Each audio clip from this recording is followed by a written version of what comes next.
Responsabilité, le podcast de Charlotte Michon. Droits humains pour comprendre les nouvelles obligations des entreprises.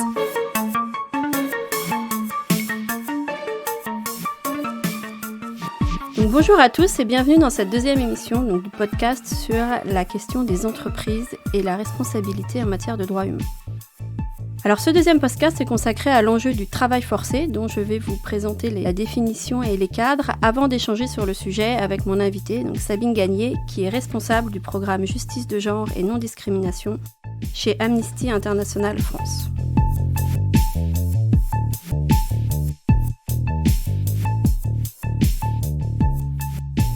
Alors la définition du travail forcé se trouve dans la convention numéro 29 de l'OIT, de l'Organisation internationale du travail. Et il est important pour les entreprises de partir de ces cadres internationaux, puisque aujourd'hui, il s'agit des standards minima qu'elles doivent respecter partout où elles opèrent. Et donc, le travail forcé se définit comme, et j'ouvre les guillemets, tout travail ou service exigé d'un individu sous la menace d'une peine quelconque et pour lequel le dit individu ne s'est pas offert de ce plein gré. Ce qui renvoie à trois éléments dans la définition du travail forcé. D'abord un travail qui peut renvoyer à tout type de travail, y compris au sein de l'économie informelle. La menace d'une peine et qui n'est pas nécessairement une menace physique et qui s'apprécie vraiment in concreto et au regard de la perception de la victime. Et l'absence de consentement puisqu'on considère qu'un travailleur doit consentir à une relation de travail et à toutes les composantes de son travail de manière libre et éclairée, et qu'il est libre, ou elle est libre évidemment, de quitter son emploi à tout moment. Alors les pratiques de travail forcé aujourd'hui ne sont pas toutes visibles, comme les violences ou l'esclavage ou l'enfermement. Il existe des pratiques beaucoup plus subtiles, beaucoup moins visibles, mais qui de fait empêchent le travailleur de quitter librement son emploi. Et donc, je pense par exemple à la rétention des papiers d'identité, à l'interdiction des travailleurs de changer d'emploi sans l'autorisation de l'employeur, mais aussi à tout ce qui est lié à l'endettement et comme la servitude pour dette qui est liée aux frais de recrutement et qui finalement force le travailleur à rester dans son emploi tant qu'il n'a pas remboursé ses dettes qui sont souvent très, très conséquentes. Les facteurs de risque de travail forcé à prendre en compte donc par les entreprises dans leurs analyses et leur cartographie des risques sont essentiellement liés au pays. Il y a des pays beaucoup plus à risque que d'autres, notamment ceux qui n'ont soit pas ratifié les conventions de l'OIT, soit qui ne s'assurent pas qu'elles sont appliquées et que la loi est appliquée et qu'il subsiste des pratiques généralisées de travail forcé. Il y a des pays eux-mêmes qui appliquent des pratiques systématiques de travail forcé dans leur programme d'emploi. Il y a aussi des facteurs de risque qui sont liés à la migration, et on va le voir avec Sabine. Les travailleurs migrants sont une population particulièrement exposée au risque de travail forcé, et plus généralement, les facteurs liés à la vulnérabilité de la main-d'œuvre, donc des personnes qui sont peu qualifiées, qui ont des contrats temporaires, qui ne sont pas représentées par des représentants syndicaux, sont généralement plus exposés à des risques de travail forcé et de risques d'atteinte aux droits humains en général. Et il y a aussi, évidemment, je l'ai déjà dit, des facteurs de risque qui sont liés au risque d'endettement pour les travailleurs qui les empêchent de quitter leur emploi librement. C'est une brève introduction. Je vous ai présenté donc la définition et les principaux facteurs de risque de pratiques liées au travail forcé. Et nous allons voir maintenant donc une illustration avec Sabine autour des enjeux des travailleurs migrants au Qatar. Sabine, bonjour. Merci d'avoir accepté cette invitation. Bonjour. Tu es donc responsable du programme Justice de genre et non-discrimination chez Amnesty International et vous avez documenté les violations des travailleurs migrants au Qatar autour des chantiers de la Coupe du Monde de football qui va se dérouler très prochainement. Est-ce que tu peux nous dire déjà quel est un peu un état des lieux des pratiques au Qatar sur les travailleurs migrants ? Eh bien oui, avec le cas du Qatar, on est exactement dans cette situation décrite en introduction sur le travail forcé et les critères sont même cumulés dans toute la définition qui a été énoncée. Et alors ce qu'il faut savoir, c'est qu'on peut parler de la situation aujourd'hui, mais nous, on a documenté ces violations de droits humains depuis 2010, depuis l'année d'attribution de la Coupe du Monde au Qatar.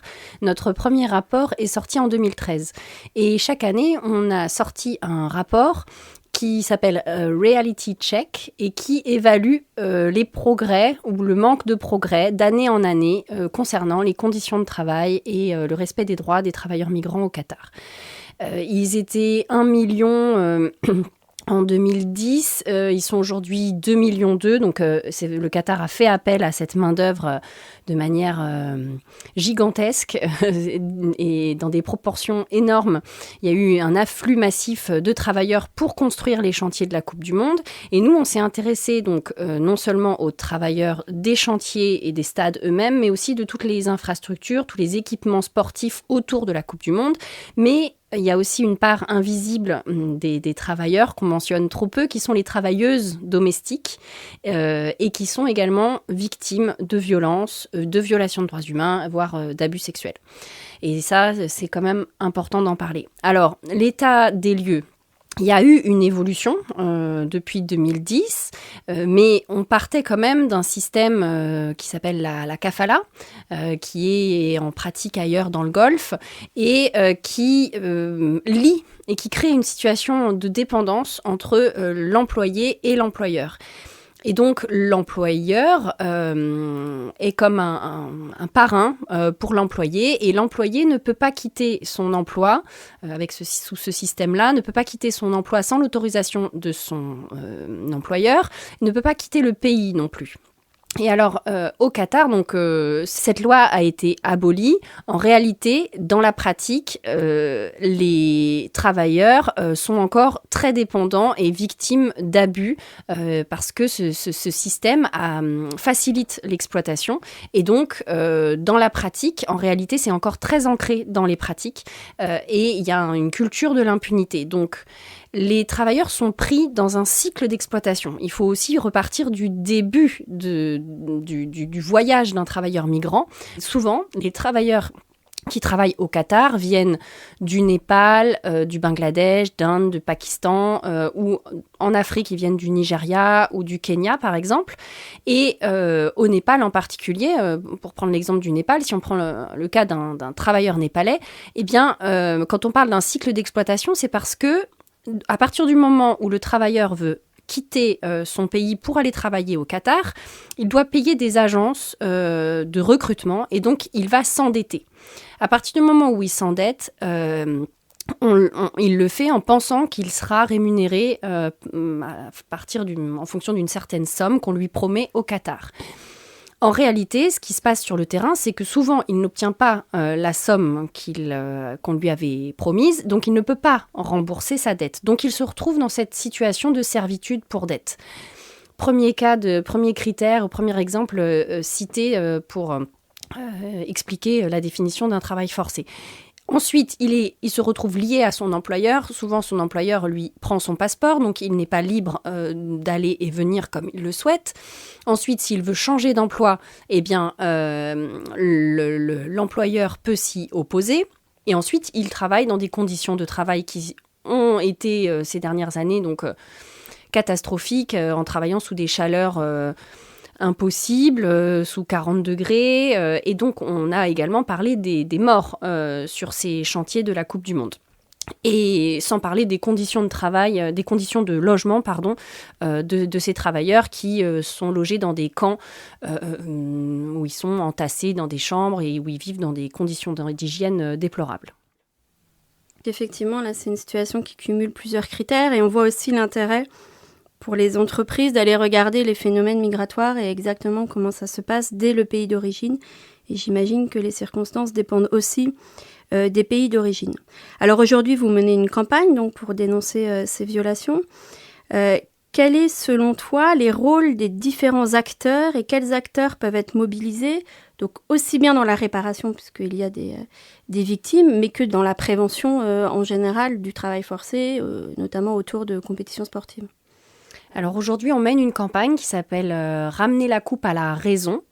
Parce que on s'est dit que cette Coupe du Monde, qui est une Coupe du Monde de la honte, quelque part, devait se faire en engageant les responsabilités de chacun des acteurs. Les acteurs sont pluriels. Il y a évidemment la FIFA, la Fédération internationale de football, qui, elle, est donneuse d'ordre, puisqu'elle est commanditaire de l'organisation de ce tournoi. Et elle a une responsabilité. L'ancien rapporteur spécial des Nations Unies, John Ruggie, a fait un rapport d'analyse juridique sur la responsabilité de la FIFA en tant qu'organisme générateur de profits, etc. Il a fait son rapport en 2016 pour indiquer à quel point la FIFA avait une responsabilité en matière de droits humains. Et il a clairement établi que la FIFA devait respecter les principes directeurs des Nations Unies sur les entreprises et les droits de l'homme. Et ça, pour nous, donc, c'est un des premiers acteurs qui a une responsabilité. Elle a une responsabilité en matière de prévention, c'est-à-dire qu'on dit qu'elle aurait dû savoir, elle aurait dû connaître les conditions du pays et le droit du travail et la manière dont il était respecté avant même l'attribution de la Coupe du Monde. Et au moment de son attribution, elle aurait dû engager une vraie politique de droits de l'homme. Elle ne l'a fait. Elle a publié son premier rapport sur le sujet en 2017. Elle a commencé à y travailler très doucement en 2015. Ça a pris beaucoup trop de temps. Et entre-temps, des travailleurs sont morts.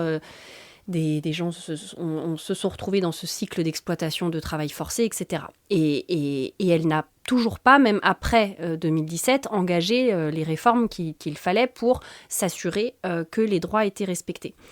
Le deuxième acteur, c'est le Qatar, qui, bien sûr, est un des acteurs centraux de ce problème.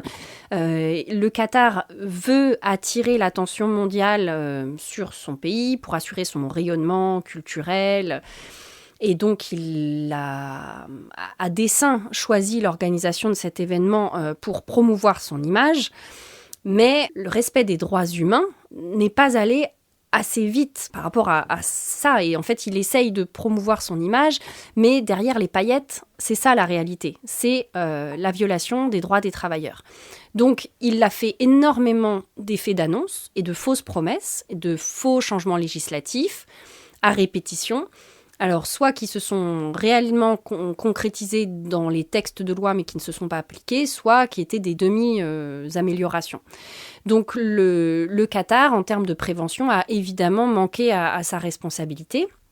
Et enfin, donc il y a dans les autres pays, il y a les fédérations nationales de football qui sont des membres de la Fédération internationale de football. Et il y a également donc les États tiers dans lesquels sont hébergées ces fédérations nationales et dans lesquels sont également un des derniers acteurs, les entreprises elles-mêmes, donc les entreprises multinationales qui qui travaillent sur ces chantiers de la Coupe du Monde.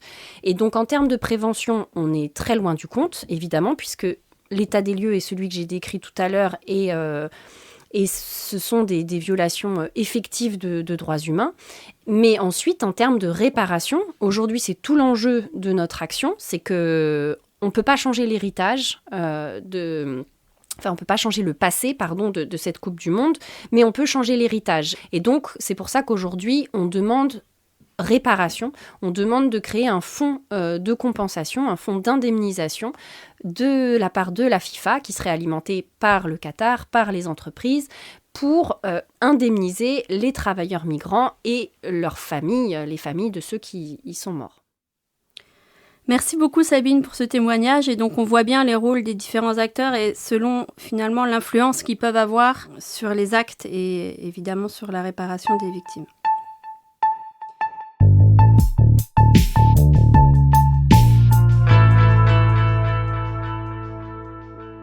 Nous allons aborder maintenant la deuxième partie du podcast, donc sur les actualités, avec deux éléments que je voulais développer et précisément sur cette question du travail forcé.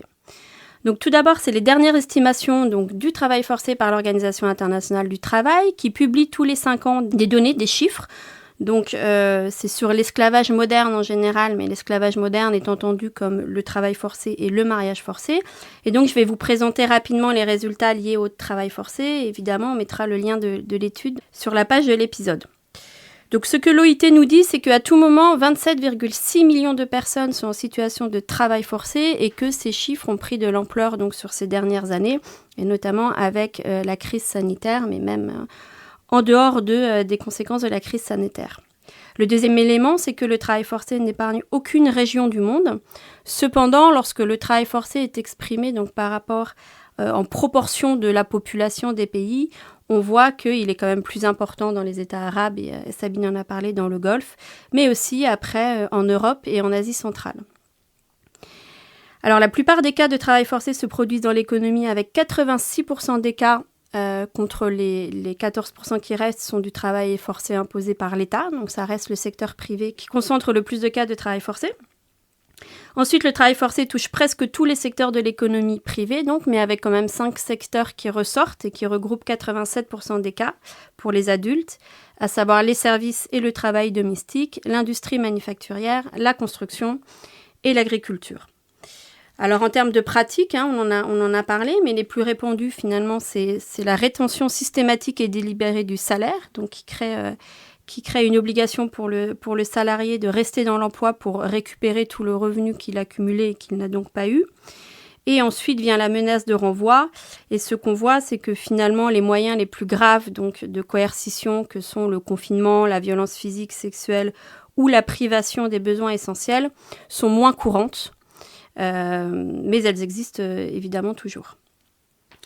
Donc les estimations de l'OIT confirment aussi, on en a déjà parlé, que les travailleurs migrants font face à un risque accru de travail forcé par rapport à tous les autres travailleurs, puisque la prévalence du travail forcé est 3 fois supérieure chez les travailleurs migrants que par rapport aux autres travailleurs. Et enfin, pour finir sur ce rapport, donc dans 12% des cas, il s'agit de travail forcé des enfants, ce qui représente un total de 3,3 millions d'enfants. Et donc, ils sont principalement victimes d'exploitation sexuelle commerciale, mais on les retrouve aussi dans le travail domestique et l'agriculture et l'industrie manufacturière. Donc, voici pour le rapport de l'OIT qui est sorti donc en septembre dernier. Donc, ce sont évidemment pour les entreprises des chiffres et des éléments qui doivent être utilisés en termes de secteur, en termes de vulnérabilité des personnes, de localisation, de pays, mais aussi de pratiques. Donc, qui doivent être pris en compte par les entreprises dans leurs analyses des risques, et notamment dans le cadre de leur chaîne d'approvisionnement, puisqu'on sait que les principales violations qui existent sont dans les chaînes d'approvisionnement tout au bout de la chaîne. La deuxième actualité que je voulais mettre en avant sur ce sujet, c'est le futur règlement européen sur l'interdiction des produits issus du travail forcé. Donc, il y a une proposition de règlement de la Commission européenne qui est sortie donc, le 14 septembre dernier, qui va être maintenant donc, négociée par le Parlement et le Conseil européen, et qui s'appliquera vraisemblablement plutôt en 2025-2026. Et donc, ce règlement vise à interdire la mise à disposition sur le marché de l'Union européenne et l'exportation de produits fabriqués dans le cadre du travail forcé. Il est pleinement aligné avec les standards de l'OIT dont je vous parlais tout à l'heure. Ce qui est intéressant, c'est qu'aujourd'hui, la proposition ne cible pas d'entreprises, de régions ou de secteurs d'activité particulièrement, ni même de produits. Au contraire de ce qu'on peut voir aux États-Unis avec l'approche américaine, qui lui cible directement certains types de produits, et notamment les produits qui viennent de la région de Xinjiang en Chine, donc par rapport à la situation de la communauté ouïghour. Donc ce règlement vise tout produit par lequel le travail forcé a été utilisé en tout et partie, donc c'est-à-dire pour chacun des composants du produit, et à tout moment dans la chaîne d'approvisionnement, donc de l'extraction de la matière première, de la récolte si c'est de l'agriculture, mais aussi de la production ou la fabrication. Et donc, pour gérer cette interdiction donc, de produits issus du travail forcé, il y aura la possibilité de lancer une enquête. Et comment l'enquête sera lancée, ou plutôt sur quels critères les autorités pourront décider de lancer une enquête, c'est vraiment une approche qui est fondée sur les risques. Et donc, seront visés finalement en priorité les produits pour lesquels il existe des soupçons fondés de pratiques de travail forcé. Et là, on revient sur nos facteurs de risque dont je parlais tout à l'heure, c'est-à-dire que probablement le type de produit, le pays de provenance, les allégations à l'encontre du fournisseur seront déterminantes pour décider du déclenchement de l'enquête par les autorités nationales. Et sera aussi regardé, et c'est intéressant et ça rejoint ce que je disais la semaine dernière, donc sera aussi regardé la manière dont l'entreprise donc, qui importe ou qui exporte ses produits a mis en place son devoir de vigilance en matière de travail forcé. Donc le devoir de vigilance, c'est, je vous le rappelle, le processus d'identification et de gestion des risques qu'une entreprise doit mettre en place pour s'assurer de ne pas porter atteinte ici au travail forcé, mais aux droits humains en général. Et donc, dans ce futur règlement, les entreprises qui seront à même de démontrer donc une démarche de vigilance effective, spécifique, au regard du travail forcé, seront en partie protégées des enquêtes. Enfin, en tout cas, c'est un élément qui sera pris en compte pour décider du déclenchement d'une enquête. Et la question revient donc à c'est quoi une démarche de vigilance effective ? Donc, on y reviendra largement tout au long des épisodes, mais c'est d'abord s'engager, donc des engagements dédiés contre le travail forcé avec des politiques zéro tolérance. C'est la mise en place de systèmes d'identification et de gestion des risques avec la prise en compte des facteurs de risque spécifiques, donc liés au travail forcé. Et ce sont aussi la mise en place de mesures de vigilance approfondies, là où les risques sont plus élevés, et en l'occurrence sur les chaînes d'approvisionnement, ça peut être des due diligence, des enquêtes sur les fournisseurs avant de rentrer dans la relation, des évaluations régulières ou encore des mesures de contrôle telles que des audits.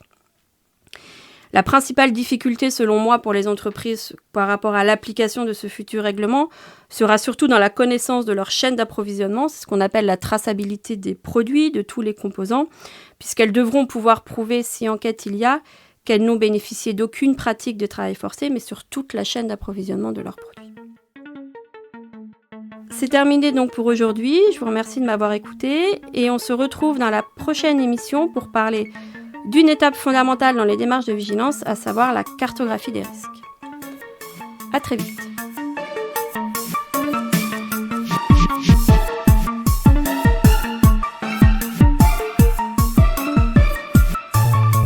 Ce podcast est proposé et présenté par Charlotte Michon. Vous pouvez la contacter sur LinkedIn pour plus d'informations. Produit par Amicus Radio, réalisé par Léobardo Arango.